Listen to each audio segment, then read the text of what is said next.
En la parte B del problema 1 vamos a estudiar el conjunto B, que son los puntos x, y pertenecientes a R2, tales que se cumplen las siguientes condiciones. Los x tienen que ser mayores o iguales que 0. Los y tienen que ser mayores estrictos que 0 y x cuadrado más y cuadrado tiene que ser menor estricto que 1. Esto en unión con el punto aislado 2,2. Esta restricción de acá, la de la circunferencia, si se dan cuenta es una circunferencia de radio 1, es bien interesante y nos acota el conjunto de forma que los puntos tienen que estar dentro de esa circunferencia de radio 1. Entonces, como les decía, mi recomendación es que escriban los o las restricciones ordenadamente y por separado para tener una idea de cómo dibujar el conjunto. En primer lugar tenemos que los x tienen que ser mayores o iguales que 0, es decir, los x positivos. Esos van a formar parte de nuestro conjunto. Entonces, si nosotros pensamos en la recta x igual 0, que sería esta de acá, los puntos sí pueden pertenecer a esta recta y de hecho de esta recta hacia la derecha, porque tienen que ser hacia los positivos. Y por eso se dibuja con una línea continua. En segundo lugar, la segunda restricción nos dice que los y tienen que ser mayores que 0. Eso quiere decir que si nosotros pensamos en la recta y igual 0,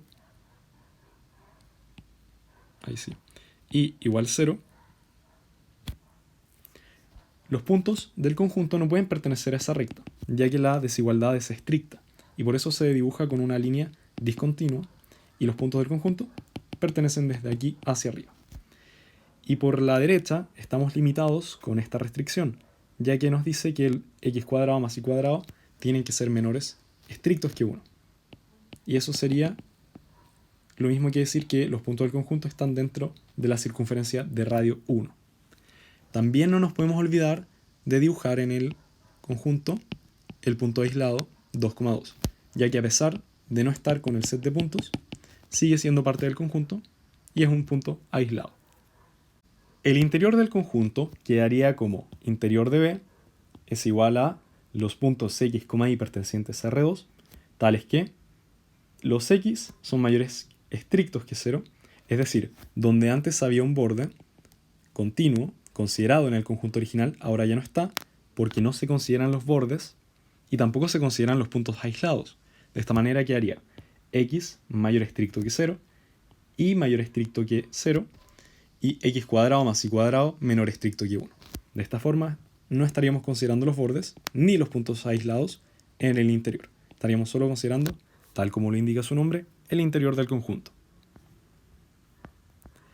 La adherencia, debemos recordar que considera todo, tanto los bordes como el interior como los puntos aislados.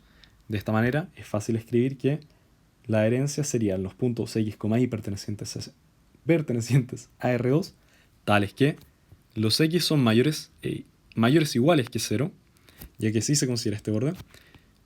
Los y son mayores o iguales que 0, ya que también se considera este borde. Y los x cuadrado más y cuadrado son menores o iguales que 1, ya que sí se considera este borde. Y esto en unión con el punto 2,2, porque la adherencia sí lo considera.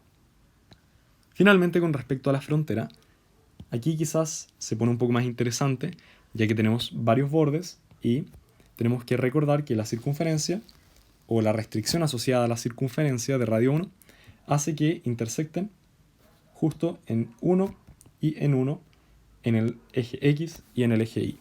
De esta manera se hace necesario definir desde dónde hasta dónde va cada borde. Empecemos con el borde X igual 0. El borde X igual 0 corresponde a este de aquí. Como X no cambia en este borde, X de hecho es igual a 0, tenemos que definir desde dónde hasta dónde se mueve Y. Y en este caso sería desde 0 hasta 1. Por eso se escribe de esta forma. Esto se une con el borde inferior, que corresponde a Y igual 0. Y como Y no cambia, tenemos que definir desde dónde hasta dónde se mueve el X, que en este caso sería desde 0 hasta 1. Es decir, desde aquí hasta 1. Este borde tenemos que unirlo con el borde de la circunferencia.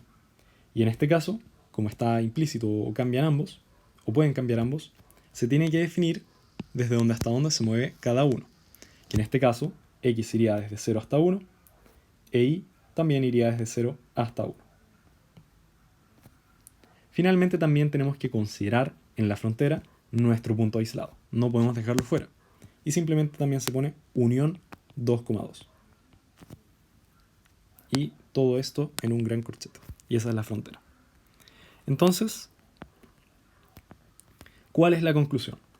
¿Es abierto o no?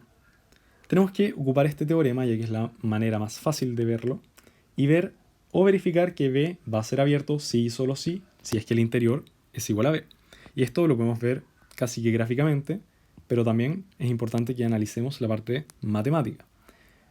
Matemáticamente tenemos que darnos cuenta que la diferencia está en que hay un borde que es considerado en el conjunto original, pero en el interior no se considera. Y además en el conjunto original se considera el punto aislado 2,2. Sin embargo, en el interior no se considera este punto 2,2 y por lo tanto son distintos. Y al ser distintos, B no es abierto. Entonces, B es no abierto. Abierto. Luego, ¿el conjunto es cerrado o no cerrado? La manera más simple de verlo es con que B va a ser cerrado si y solo si la adherencia de B es igual a B.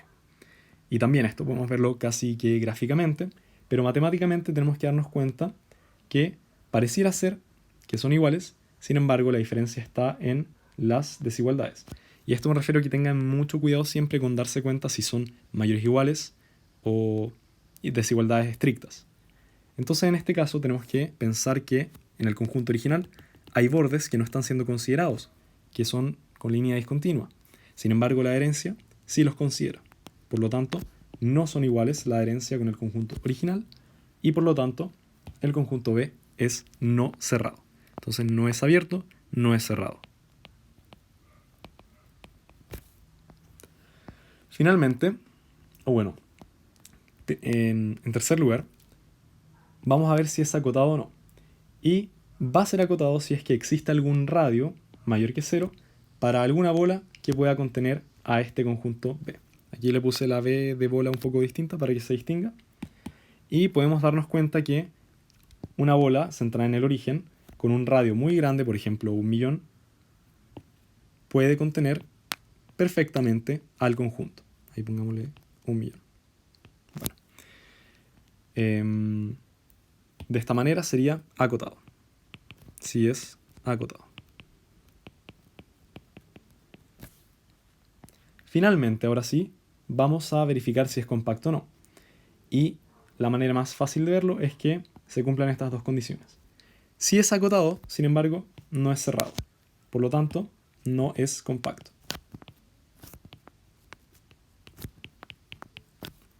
Y de esta manera terminamos con el análisis del conjunto.